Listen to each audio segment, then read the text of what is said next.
오늘 하나님의 말씀은 마태복음 6장 25절부터 34절까지인데요. 좀 다소 길죠. 제가 쭉 봉독하겠습니다. 우리 성도님들 눈으로 잘 읽어주시기 바랍니다.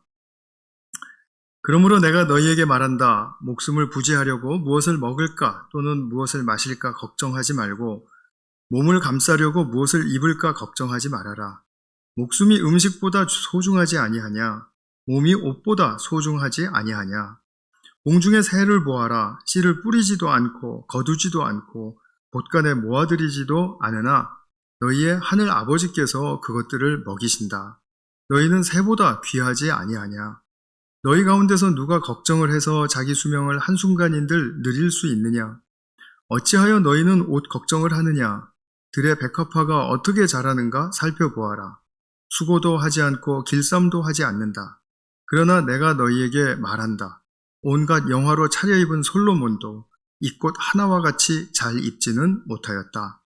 오늘 있다가 내일 아궁이에 들어갈 들풀도 하나님께서 이와 같이 입히시거든 하물며 너희들을 입히시지 않겠느냐. 믿음이 적은 사람들아.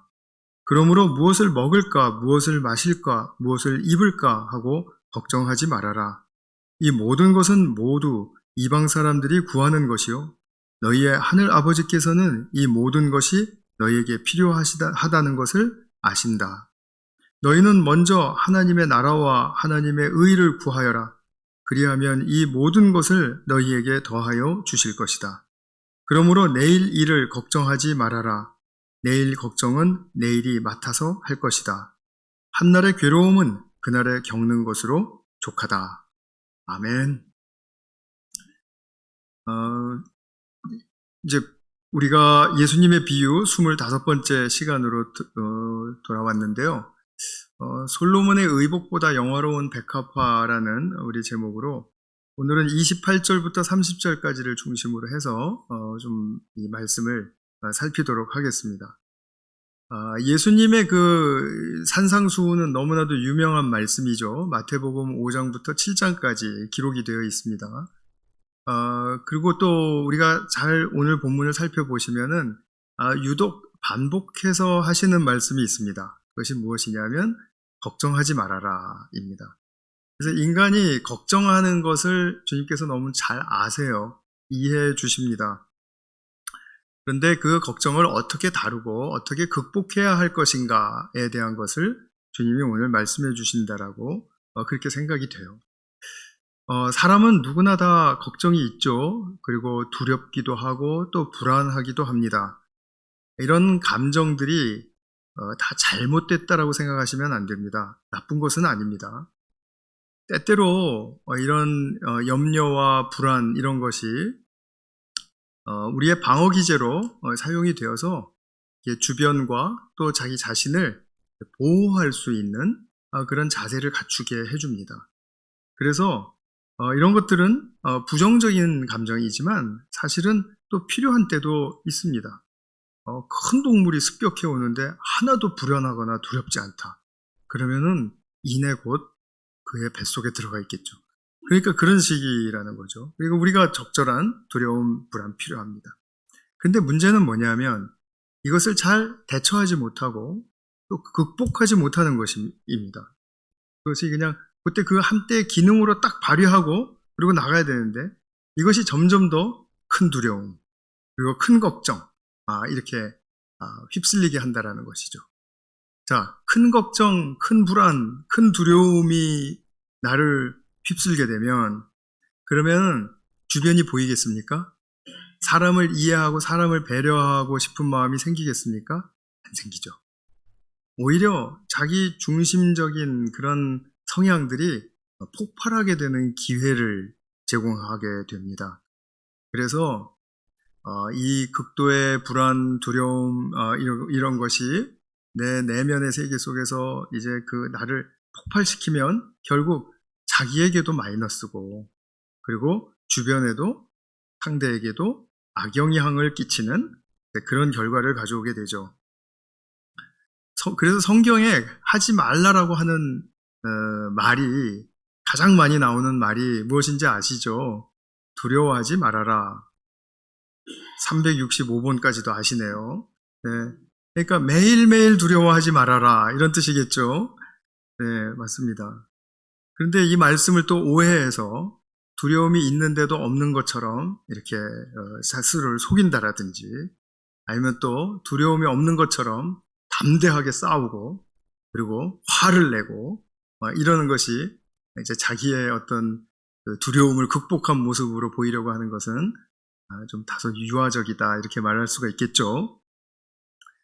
오늘 주님이 먹을 것, 마실 것, 입을 것 걱정하지 말라라고 하시는데 그 예수님 당시는 요즘과 달라서 요즘의 우리들과 달라서 기초적인 필수품의 공급이 아주 부족했던 때였습니다. 그러니까 우리랑은 여건 자체가 비교될 수가 없습니다. 물론 이 세상에 곳곳에 찾아보면 그런 예수님 당대의 빈곤한 그런 상황을 아직도 살고 있는 그런 여러 장소가 있죠. 그런 것과 같아요.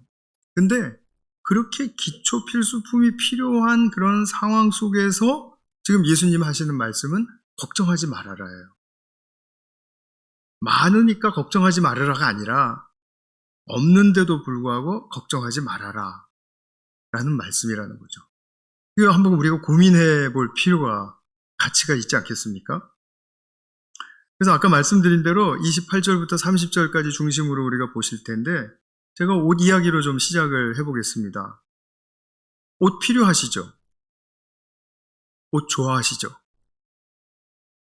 장을 열면 입을 옷이 있습니까? 없습니까? 없다고 하시는 분은 옷을 굉장히 좋아하시는 분입니다. 저는 옷이 굉장히 많습니다. 그렇게 좋아하지 않습니다. 좋아하지 않는 사람한테는 옷이 굉장히 많고요. 좋아하는 사람에게는 계절마다 입을 옷이 없어요. 그래서 속상해요. 근데 이 옷이 없으면은 생각해 보세요. 요즘 오늘도 기온이 조금 많이 내려갔는데 얼마나 춥습니까? 우리가 적절하게 좀 우리를 보호해 줄 옷이 필요하지 않습니까? 그런 차원에서 옷의 용도는 생필품이라고 말할 수 있겠죠. 그래서 생활 필수적인 그런 목적을 갖는 그런 용도를 우리가 분명하게 이해할 수 있습니다. 근데 두 번째로 우리가 좀 더 나아가다 보면 이제 여러 옷 중에서도 나를 가장 잘 표현하고 싶은 옷을 입고 싶으실 거예요. 아, 저건 내 스타일 아니야. 저건 내 색상 아니야. 이렇게 하면서 자기에게 맞는 옷을 입고 싶어 하잖아요. 이제 여기서 우리는 이제 그 옷을 선호한다라고 좋아한다라고 우리가 말을 할 수가 있겠죠. 그리고 그래서 이 옷을 잘 입는 것은 어떤 자기를 표현하는 고급 수단이 돼요. 오늘도 아무 옷이나 막 입고 오시지는 않았죠. 네, 그죠. 다 멋지게 입고 오셨잖아요. 네, 이게 자기를 표현하고 싶어서입니다. 뭐 저처럼 입으라 그러면 입으실 분 있겠습니까? 없죠. 다른 사람처럼 입고 싶지 않아요. 이것이 또 옷의 한 용도입니다. 그리고 또 더 나아가면 이제 어떤 직분이나 높은 직이나 또 능력이나 명예나 부나 이런 것들을 상징하는 옷이 있죠. 한 나라의 왕이 입는 의복은 하나죠. 그것이 이제 얼마나 그 자기 직분을 딱 상징하는 좋은 그런 의복이 됩니까? 또 뭐 능력이나 부를 과시하기 위해서 입는 옷도 있을 수 있습니다. 예전에 제가 이제 설교 준비하면서 뉴스 봤던 게 얼핏 잊어버렸다가 생각이 났는데 우리나라 엘 대통령이 그 2천만 원짜리 이제 겨울 코트를 입었다라는 게 한번 뉴스에 나온 적이 있었던 것 같아요. 제 기억으로는. 그래서 그 코트가 2천만 원이면 뭔가. 근데 사실 찾아보면 2천만 원짜리 이거 뭐 우리 수준에 안 맞죠. 웨딩드레스 비싼 거 몇억 원짜리도 있지 않습니까? 그런 옷 입어보셨습니까? 네. 입고 싶으십니까? 네. 예, 옷 얘기하면 사실 끝이 없습니다. 더군다나 요즘은 그 용도가 더 향상됐어요. 그래서 이 수트, 웨어러블 로버트라고 하는 게 있죠. 그거 입으면요, 그 재활 치료받는 사람들이 막 벌떡 일어나가지고 저벅저벅 걷기도 하고, 사지가 마비된 사람인데, 그리고 노동자들이 뭐 쉽게 몇십 킬로 되는 물건을 쫙 들어 올리기도 하고, 우리나라에서도 지금 이제 만들어서 상용화하려고 하는 것 중에 하나가 그 웨어러블 로봇을 입으면 40kg를 지고, 그리고 1시간에 10km를 달릴 수가 있대요. 1시간에 10km면 어느 정도인지 아시나요? 우리가 보통 걷는 속도의 2배 반입니다. 그 정도로 갈 수 있는 그런 이제 그 옷의 특수한 이제 용도가 되는 거죠. 이런 것들을 이제 또 전투에 사용하죠. 어마어마한 재료에 어마어마한 기술을 투입해서 뭐 한 사람이 일단 100이 아닙니다. 이건 그냥 뭐 그야말로 아이언맨에 나오는 그런 영웅을 이제 만들어내는 거예요. 옷으로. 옷이 지금 어마어마한 다양한 용도와 그 활용을 우리가 보게 됩니다. 근데 예수님이 지금 말씀하시는 옷은 아까 말씀드렸듯이 정말 필요한 필수품목에서의 옷이에요. 그때 당시에 사람들은 겉옷은 주로 하나였다고 합니다. 그러니까 한번 빨고 마를 때까지 집을 나설 수가 없어요. 그죠? 속옷만 입고 나갈 수는 없지 않습니까? 그러니까 겉옷은 주로 하나였고, 그런데 예수님은 25절에 보면 목숨과 몸을 위해서 무엇을 먹을까, 무엇을 입을까 걱정하지 말라라고 하시는 겁니다. 왜냐하면 아버지께서 책임지신다라고 딱 선언을 해버리셨어요. 좋습니다. 그런데 들에 있는 백합화를 가리키세요. 그리고 이 백합화는 아무 수고도 한 적이 없다 말씀하시면서 덧붙이시는 말씀이 온갖 영화로 차려입은 솔로몬도 이 꽃 하나와 같이 잘 입지는 못하였다. 이렇게 말씀을 하세요. 자, 옛날 솔로몬 시대는 지금까지 이스라엘의 역사를 통틀어서 제일 잘 살았던 시대입니다. 그때는 길거리에 은이 흔했다고 이렇게 성경에 기록되어 있죠. 그러면 그런 잘 사는 최고 왕조의 나라를 누리던 때의 왕의 옷은 얼마나 화려하고 고급스러웠을까요? 우리가 상상 할 필요도 없죠. 너무나 쉽게 알 수 있죠. 그리고 또 솔로몬이 얼마나 화려한 거 좋아했습니까? 많은 거 좋아하고 자기 궁전을 성전보다 훨씬 더 크게 짓고요. 훨씬 더 많은 시간을 들여서 훨씬 더 많은 재료를 들여서, 그죠? 왕궁이 몇 명이었죠? 저는 세다가 잊어버렸습니다만 하여튼 왕비 첩입니다. 하여튼 그거 알 필요도 없고요. 어쨌든 간에 얼마나 그런 것들을 추구하는 사람이었습니까?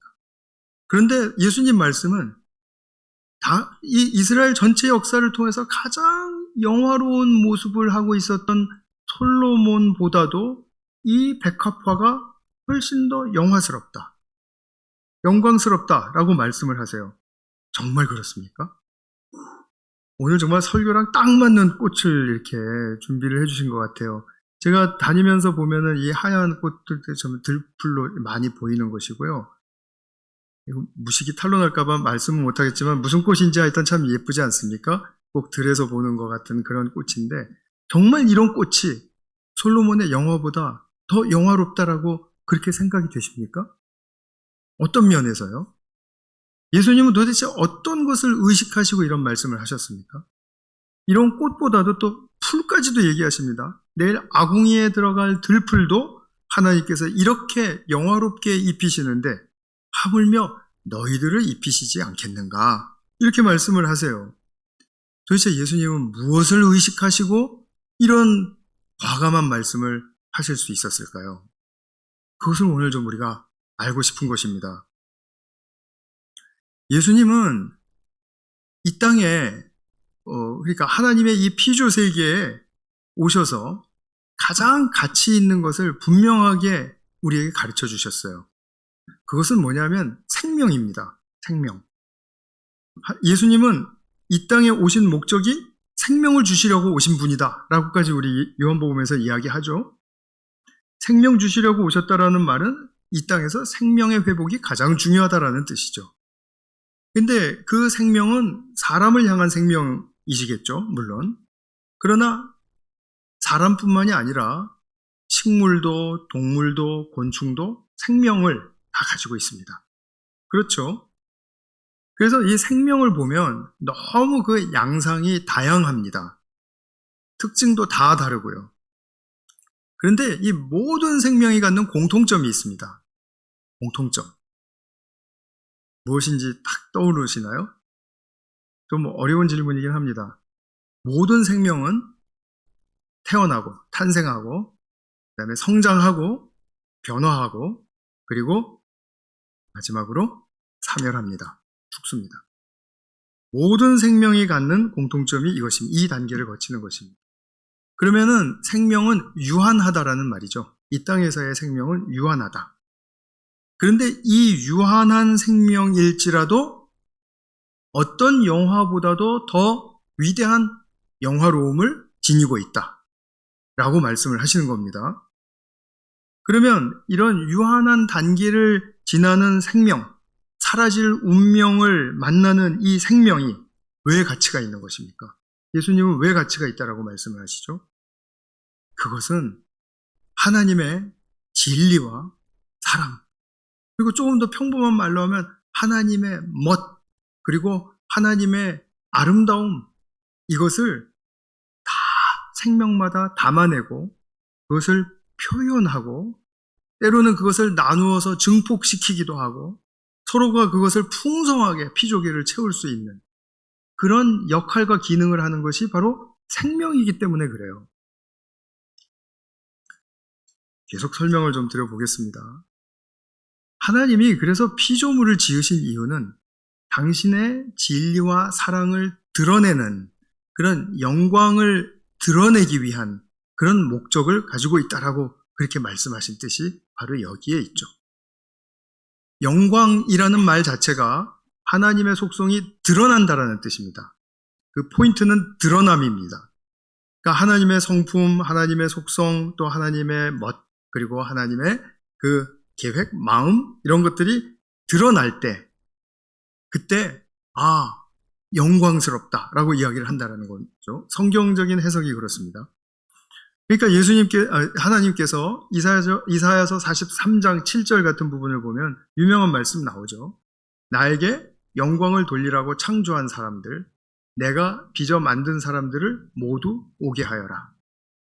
내게 영광을 돌리라고, 즉 내가 그 생명에게 담아준 진리와 사랑과 그리고 그 하나님의 멋과 그 모든 아름다움을 잘 드러내는 그런 드러내라고 창조한 사람들, 내가 빚어 만든 사람들을 모두 오게 하여라. 하나님의 창조의 목적이 바로 여기에 있습니다. 그래서 창조된 사람들과 또 존재하는 모든 피조계의 생명들은 하나님의 이런 진, 선, 미, 참되고 선하고 아름다운 속성을 부분적으로나마 드러내고 그리고 특히 사람은 하나님의 그 사랑을 인격적으로 깊이 알고 그 사랑을 담을 수 있는 존재이기 때문에 그것을 익히고 또 훈련해서 잘 그 사랑을 드러내는 그런 존재로서 하나님께 영광을 돌린다. 이렇게 말할 수 있는 것입니다. 근데 이것은 부분적으로밖에는 못해요. 어떤 생명이 하나님과 필적할 만한 그런 어떤 스케일과 그 수준을 가지고 있어서 하나님 전체를 다 담아낼 수 있겠습니까? 우리는 다 주어진 만큼 하나님이 부어주신 가치를 잘 비추어내는 바로 그런 역할을 하는 존재인 것입니다. 물론 인간에게 주어진 그 몫이 가장 넓고 크다라고 말할 수가 있겠죠. 하나님을 드러내는데 인간만큼 정말 위대한 존재가 없습니다. 그래서 모든 생명은 하나님의 위대한 진리와 사랑의 속성을 비추어냄으로써 그 존재의 의미를 갖는 것입니다.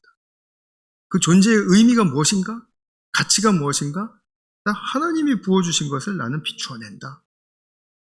가감없이 방해가 있더라도 어디에 있든지 이렇게 나는 그 일을 한다. 바로 그것이 인간의 본분이라고 말할 수 있고 존재의 의미라고 말할 수가 있습니다. 오늘 본문에 언급된 백합화 그리고 들풀, 자기의 모양대로 옷을 입고 있습니다. 하나님이 입혀주신 그대로 입고 있습니다. 그리고 자기들은 그것에 더하거나 덜하지도 않고 그냥 그대로 존재합니다. 그러면 그 작은 풀, 작은 꽃 하나가 하루를 살아도 아버지의 아름다움을 세상에 비추어 내고 있습니다. 그렇죠? 지금 이 꽃과 풀이 하나님의 아름다움을 드러내고 있지 않습니까? 자, 그런 드러내고 있는 가운데 우리가 누가 보든지 말든지 상관할 것 있을까요? 상관하지 않습니다. 이 들풀이 나 사람들이 보니까 내가 조금 더 비춰내야 되겠다. 안 보니까 나도 모르겠다. 이렇게 말합니까? 그런 적이 없습니다. 그래서 누가 보든지 말든지 어느 장소에 있든지 어떤 방해가 있든지 눈이 내리든지 비가 내리든지 악천후가 닥치든지 자기가 할 수 있는 만큼 자기의 생애 동안에 비추어내고 사라집니다. 그러면 그 존재는 하나님의 아름다움을 비추어내는 영화로운 존재로서의 의미가 있는 것입니다. 그 생명은 유한해서 끝날지 모르지만 그 유한한 생명 안에 하나님의 무한한 가치를 담았다라는 측면에서 신비롭고 영광스러움이 더해지는 것이죠. 그래서 꽃은 하나님의 가치를 드러내는 영화로운 존재인 것입니다. 꽃만 그런 것이 아니죠. 이 세상의 모든 피조물이 다 그렇습니다. 그러면 반면에 우리가 솔로몬의 의복을 한번 생각해 보시죠. 이 솔로몬의 의복도 하나님을 의식하면서 제작했겠죠. 하나님의 뜻을 기리기 위해서 술을 놓았겠죠. 하나님의 아름다움을 표현하기 위해서 보석을 달았을 것이고 또 색상을 입혔을 것입니다. 그런데 곧 인간이 이렇게 만들어 놓은 것은 무엇으로 즉시 전환이 되냐 하면 돈으로 환산되는 그런 가치를 자꾸 주장한다라는 것입니다. 그냥 있는 그대로가 아니라 저 금은 보석 몇 개 들었어? 그러면 얼마 정도 될까? 저 제작비는 얼마일까? 하는 그 돈으로 환산되는 가치를 항상 떠올려요. 특히 오늘날 21세기에 사는 우리들은 더 심하죠. 운동선수들까지 우리는 그거 하지 않습니까? 돈으로 가치를 정하잖아요. 손흥민 선수가 일주일에 7억을 번다. 그러면 노동자 10명이 1년을 열심히 일해도 벌까 말까 한 돈이에요. 그걸 일주일에 번다고요? 그러면 가치가 높다라고 이야기를 해요. 이게 물질적인 가치로 환산을 해서 생각하니까 더 사람들은 위압감을 느끼고 황당한 거예요. 저는 한동안 운동선수를 하도 이제 그러니까 이제 익숙해지기도 했습니다만 운동선수들의 저 몸값을 왜 자꾸 돈으로 환산해서 이야기를 할까?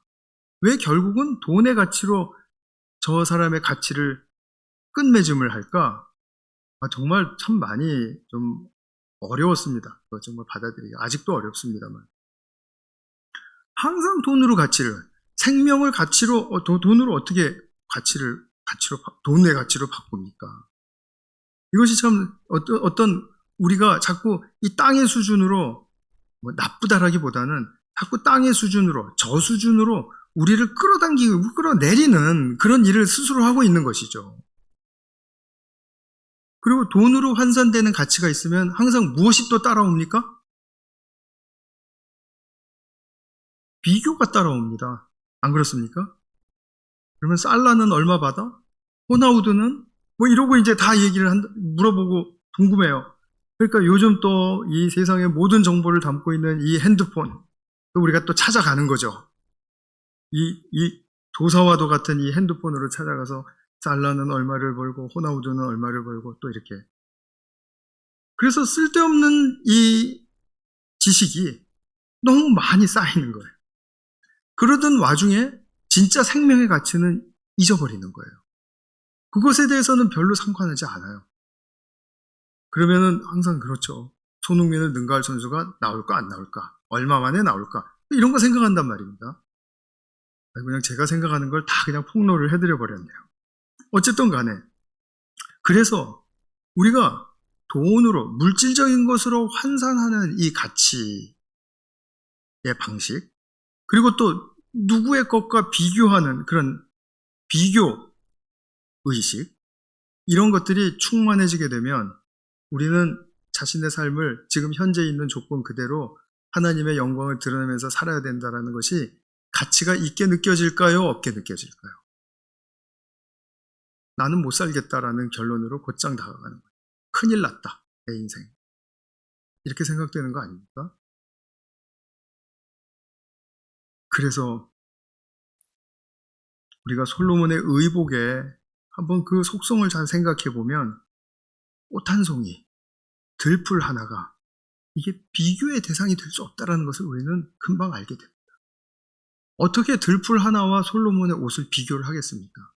지금 주님은 그것을 비교해서 이것보다 이렇게 더 많지? 더 세지? 이런 측면에서 말씀하신 게 아니라 수준이 다른 문제 아니야? 지금 이 말씀을 하고 싶으신 것입니다. 수준이 다르다. 차원이 다르다라는 거죠. 그럼 우리는 어떤 차원을 추구하면서 살아야 인간이 자신의 본분을 지키며 하나님의 그 속성과 하나님의 성품을 잘 드러내면서 사는 하나님께 영광 돌리는 삶을 살 수가 있을까요? 생명의 본분을 찾는 일이죠. 당연하죠. 그것입니다. 그래서 꽃 하나 들풀 하나가 내가 탄생하고 성장해서 변화하면서 결국 자기의 운명을 다하기까지 그것이 하루든 또는 일주일이든 간에 자기 역할과 기능을 다하고 그리고 죽을 때까지 자기는 그런 하나님이 주신 영화로운 가치를 잘 비추어냈다, 피워냈다 라는 것에서 우리는 그 생명의 존재를 아주 귀하게 여길 수 있는 것이고 또 그 존재를 존중할 수 있는 것이죠. 그래서 꽃풀 하나가 결코 하찮지 않다라는 의식을 우리가 다 같이 가질 수가 있는 것 아니겠습니까? 하루를 사는 들풀인 경우에 우리 인간을 생각해 보겠습니다. 우리는 100세 시대라고 하니까 36,500일을 삽니다. 그러면은 들풀이 하루를 살면서 하나님의 영광을 비추어냈던 그 작은 일과 같은 것을 우리는 36,500번을 할 수 있다는 얘기입니다. 그렇죠? 근데 우리가 이 일에 정말 중심을 두고 있는가, 정말 이 일이 가치 있다라고 생각하는가 보다는 닥친 사안이 너무 급해요. 항상 조급합니다. 그러니까 나의 뜻, 나의 주장, 나의 계획, 이것이 가장 나의 중심에서 항상 메아리치고 있는 것입니다. 그러다 보니 생명의 가치, 내가 하나님께 영광을 돌리는 존재라는 것을 막연하게 또는 까마득하게 생각하고 잊어버리고 있는 것 아니겠어요? 그래서 우리가 사람의 일생을 생각할 때 어떤 목표를 가진 존재로서 어떤 무엇을 행하며 살아야 정말 가치 있는 삶이 될까라는 그런 측면에서 우리는 먼저 내가 유한하다라는 것을 인정을 하셔야 돼요.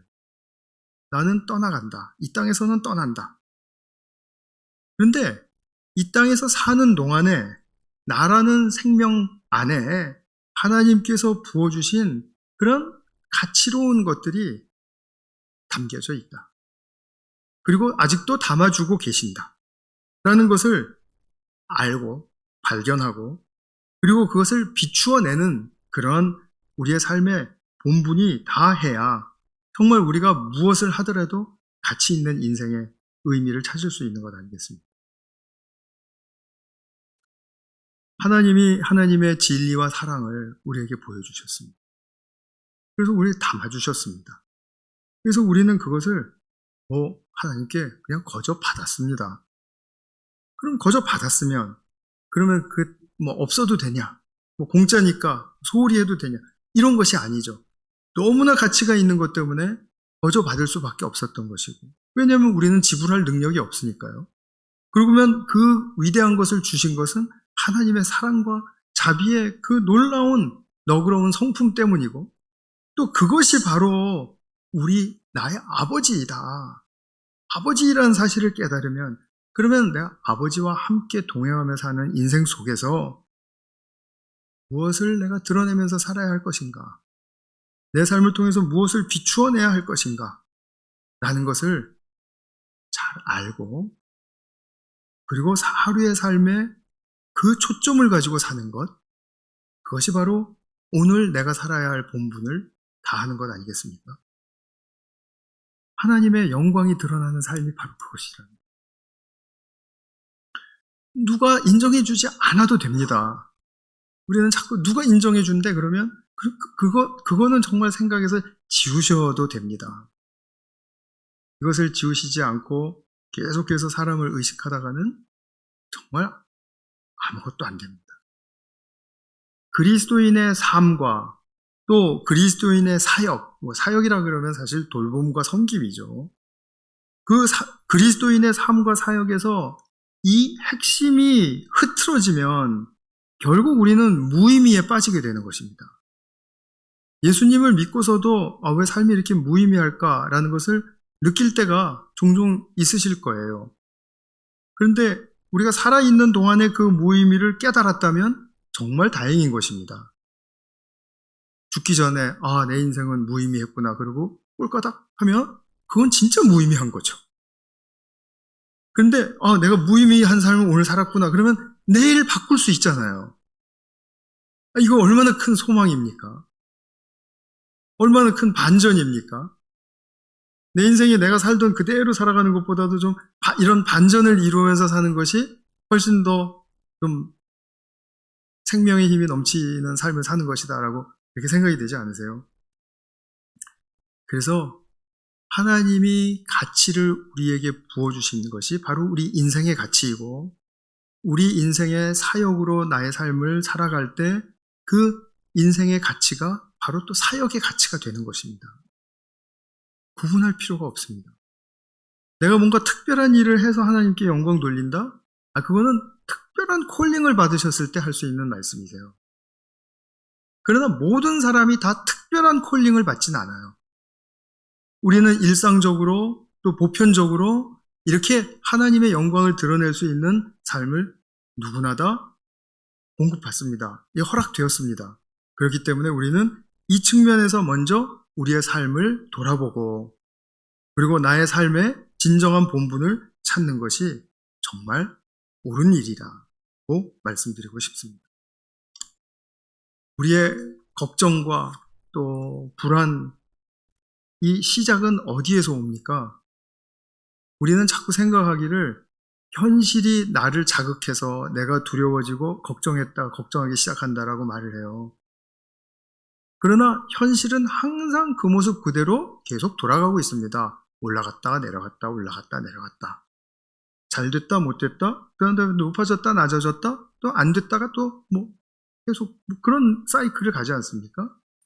그런 현실 속에서 내가 걱정하고 두려움을 느끼는 것은 내 생각에서부터 시작되는 것입니다. 내 생각. 같은 사건을 보고서도 두렵고 걱정이 시작되는 사람이 있고 시작되지 않는 사람이 있습니다. 어떤 특별한 케이스를 보면 그것을 보고 걱정하는 사람이 있고 걱정하지 않는 사람이 있습니다. 그렇다면 현실이 문제입니까? 나의 생각이 문제입니까? 내 생각이 문제입니다. 그 생각은 무엇을 상상하게 하죠? 이러다가 망할까봐. 이러다가 내가 너무 없는 사람 될까봐. 이러다가 인정받지 못할까봐. 이러다가 실패할까봐. 이러다가 먼저 사별할까봐. 이런 거잖아요. 그런데 이런 문제들을 난 다소 극복했다. 이런 분들은 지금 초점을 두어야 할 부분이 바로 여기에 있다는 것이죠. 설교의 주제에 있다는 것입니다. 피조계에 주신 생명의 본분을 찾는 것입니다. 그래서 하나님의 가치를 내 삶을 통해서 부분적으로라도 드러내는 것은 하나님의 창조의 목적에 너무나도 기쁨이 되는 일이다. 성취하는 일이다. 라는 것을 우리가 확신하실 수 있으면 좋겠습니다. 성경은 그것을 우리에게 노상 강조해주고 있습니다. 요한일서 4장 12절의 말씀, 우리가 서로 사랑하면 하나님의 온전한 사랑이 우리 안에서 이루어질 거라고 말합니까? 이루어진 것이라고 말합니까? 진 것이라고 말한 거 우리 작년에 하셨는데 올해까지 기억을 잘 하고 계시네요. 맞습니다. 하나님의 사랑이 이루어진 것입니다. 가치를 드러낸 것입니다. 그렇기 때문에 하나님은 그것을 기뻐하시고 우리를 또 격려하십니다. 그러면 이런 격려의 과정 속에서 내가 하나님을 알아가는 체험은 이 세상에 무엇과도 바꿀 수 없는 그러한 아주 존귀하고도 고귀한 체험이 되는 것입니다. 내 인생에 가장 중요한 소망이 있다면, 내 인생에 가장 고귀한 바람이 있다면 하나님을 더욱 알아가는 것. 이것이 우리의 삶의 키입니다. 모든 문을 열 수 있는 키, 그것입니다. 그래서 하나님을 알아가는 체험, 그래서 저도 많이 우리 성도님들께 고백하지 않습니까? 저의 가장 큰 소원은 오늘도 올해도 하나님을 더 깊이 아는 것이다 라고요. 그 정말 중요한 거거든요. 그러면 하나님을 사랑하는 것, 하나님을 따르고자 하는 나의 결단이 얼마나 좋은 것인지를 알게 돼요. 이게 그냥 내가 내 삶을 버리고 희생하고 그다음에 내가 할 것도 많은데 하나님께 이거 드려야 되나? 이런 생각 안 하게 된단 말입니다. 그래서 그때 사람이 정말 하나님의 나라와 그의 의를 구한다라는 것이 이거 정말 하나님이 우리를 엄청 높여서 해주신 말씀이로구나. 그것을 알게 돼요. 하나님이 우리를 엄청 존중하시고 위대한 존재로 지어주셨고 그것을 인정하시기 때문에 그의 나라와 그의 의를 구하라고, 이것이 마땅한 사람의 본분이라고 그렇게 말씀해 주시는 거예요. 하나님 우리로부터 뭔가를 이렇게 쥐어짜서 이렇게 얻어내시려고 하는 그런 의도가 아니라, 그래서 우리가 하나님이 입혀주신 지금 나의 영적인 옷이 있죠. 육체적인 옷도 이렇게 있습니다. 이 옷의 가치를 우리가 예수님의 눈으로 다르게 해석했으면 좋겠습니다. 그래서 꽃과 들풀도 그러하듯이 나의 입혀진 모든 것은 다 하나님의 고귀한 가치를 드러내는 영광스러운 기능과 역할을 감당하는 존재로서 사용되어져야 되겠구나 하고 소망하시는 우리 성도님들 되시기를 바라고요. 마지막으로 솔로몬의 영광보다 더 큰 영광의 아들, 딸들이십니다. 이 영광을 누리시는 그런 축복의 자녀들 되시기를 바랍니다. 기도하겠습니다. 하나님 아버지 감사합니다. 들풀보다 정말 더 못한 우리 솔로몬의 영화였는데 우리는 그 들풀을 입히시는 하나님께서 정말 얼마나 더 관심을 가지시고 또 우리를 위해서 예수님을 주시기까지 하신 일들을 우리가 기억하며 감사할 수가 있겠습니까? 주님, 저희들 정말 주님의 나라에서 주님의 그 고귀한 가치를 잘 담아내고 그리고 그것을 잘 표현하고 그래서 하루하루를 살아가는 동안에 내가 이러한 삶을 사는 것이 정말 하나님이 기뻐하시고 또 하나님이 옳게 여기시는 삶이로구나 하는 것을 정말 확신하면서 나아가는 그런 축복의 삶이 되게 하여 주시옵소서. 우리 성도님들 모두가 정말 인간의 이 본분을 잘 회복하고 누구에게나 하나님이 부어주신 진과 선과 미의 이 정말 놀라운 가치를 잘 표현해낼 수 있는 그런 축복의 주님의 아들, 딸 되게 하여 주시옵소서. 예수님의 이름으로 기도하였습니다. 아멘.